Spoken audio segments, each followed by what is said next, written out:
Hello, Provo City families. I am Superintendent Dow, the Superintendent of Provo City School District. Today is Friday, November 3rd, and I am here to report on some great occurrences that are happening within the district and to respond to some concerns that have emerged and just help you understand kind of what we're working on and what's going on. So first and foremost, I hope all of you had a great Halloween. It was fun to be out in the elementary schools to see the great celebrations that were taking place and how cute the kids are. They get so excited about their costumes and showing them off to everyone. And so just what a fun time, and appreciate our educators for making this week a great one for our students. I also want to acknowledge that this month is American Indian Heritage Month, and it is also a month of gratitude, as it is the month of Thanksgiving. You will see those things highlighted in our podcasts and our social media posts, and I hope you'll stay tuned for those things this week. I am just really grateful for the opportunity to be able to work in Provo City School District. I'm grateful for the efforts of our employees, and it's just great to see our incredible students. And I am grateful that you entrust your children to us with their education. And it really brightens my day when I get to go out into schools and see the great things that are happening. And I hope you feel the same way about our schools, and that we can continue to improve and create a fantastic educational opportunity for all students. Our steering committee for a strategic plan is meeting again next Tuesday. We will be talking about core values, mission, and vision.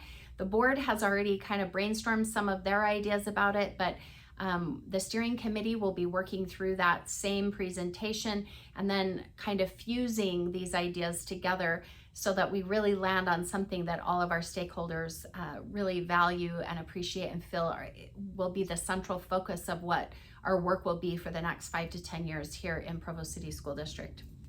I'm excited about that. I also want to give a huge shout out to Kara Miller. She is a student at Provo High School and gave a fantastic presentation to board members and to student council members. We do have a student advisory board where we meet with students from the high schools. And she talked about our selection of valedictorian and really showed us what the current system is and perhaps some of the problems with it. So I have tasked our Assistant Superintendent, Daryl Jensen, to start working on a committee of individuals that could look at what would be some ways we would want to revamp that. We also need to recognize that when you revamp something, then you're creating unintended consequences, and people who thought that they might be eligible for that could be now no longer eligible. So this would be something where we would want feedback. We also want to make sure that we're rolling this out in such a way that our students know that the change has happened, so that they can prepare for that accordingly if that is something that they're really looking forward to.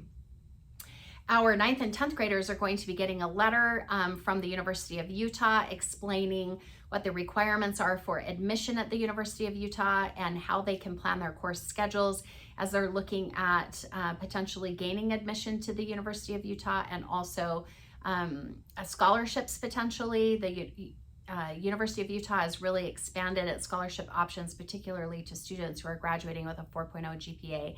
So a lot of that information will be coming through counselors, but we also want to make sure our middle school students are getting access to that information with their parents, and we're working as a team to send that information out so people are well prepared. I also wanted you to know that the State Office of Education has released our accountability reports for our schools.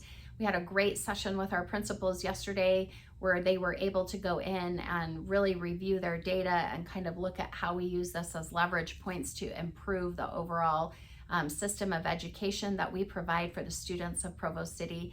I'm pleased to announce that we have some great data that's coming out and some successes that are happening with our multilingual students. And so as that data becomes more finalized and formalized, then hopefully we'll have some other information that we can share with you. But I just want you to know that our teachers are working really hard to really create some momentum and some progress with regard to that. So more to come on that, but it was a great opportunity for our schools to dive into their data and to really look at their school improvement plans and to ensure that we're aligned in terms of our action plans are aligned with the goals that we're setting, and that it will get us to those higher performance indicators. This week, I also had the opportunity to serve on Utah Valley University's Growth and Prosperity in their summit. I was on a panel where we're trying to really build bridges between industry and education, and education at a K-12 level, but also in a post-secondary situation, also in a post-secondary situation, so that we can make sure that we're providing the best opportunities for our students. I want to make sure that we're providing the courses that students need and those pathways, so we're building those prerequisite skills, and then our students know what's available to them and our families know what's out there. We are in a tremendous valley here in Utah County with access to BYU and to UVU, to MTech, to all of these different companies, and there are industries that are just aching to recruit our students basically as part of their labor force. And so ensuring and working with them to make sure our kids have those skills is a top priority for me and our district leadership team. So just want you to know that that's something that we're continuing to work on, and we'll keep you updated as we move forward with those things. Just a big shout out to girls cross country at Timpview High School. They took state. We have the one of the fastest runners in the country at Timpview High School, and just how exciting that is, and just really want to wish them all the best, and their coaching staff and everyone, all of the efforts. We know it takes parents to help, but just a great honor for them. Also want to acknowledge the Provo High volleyball team. I believe they finished in the top 8 at state. And as we wind down our fall sports, I will try to highlight different teams throughout our video casts as we go on. Just a big congratulations also to the Provo High football team. While they did not win their game last week, just very impressed with the caliber of sportsmanship and the things that they accomplished this season. It was really fun to watch them progress, and just to hone their skill set and to get better and better. Really want to wish Timpview High School the best of luck in their quarterfinal game tonight against Brighton High School. That will be played at 6 p.m. And then I'm also really excited that our cabinet will be attending our 2 school musicals at both Provo and Timpview High School this month. We are very excited about it and have planned on that. We just want to make sure that we're out supporting our schools in a variety of ways. So just wanted to let you know about that. Also, all of you as families will be getting an email from me addressing some recent reports of racism and bullying at Provo High School. It will kind of line out where we are. We have launched an investigation, and it will give you some information about that and what you can expect in terms of those pieces. But I do want you to know that that situation is being addressed as we speak.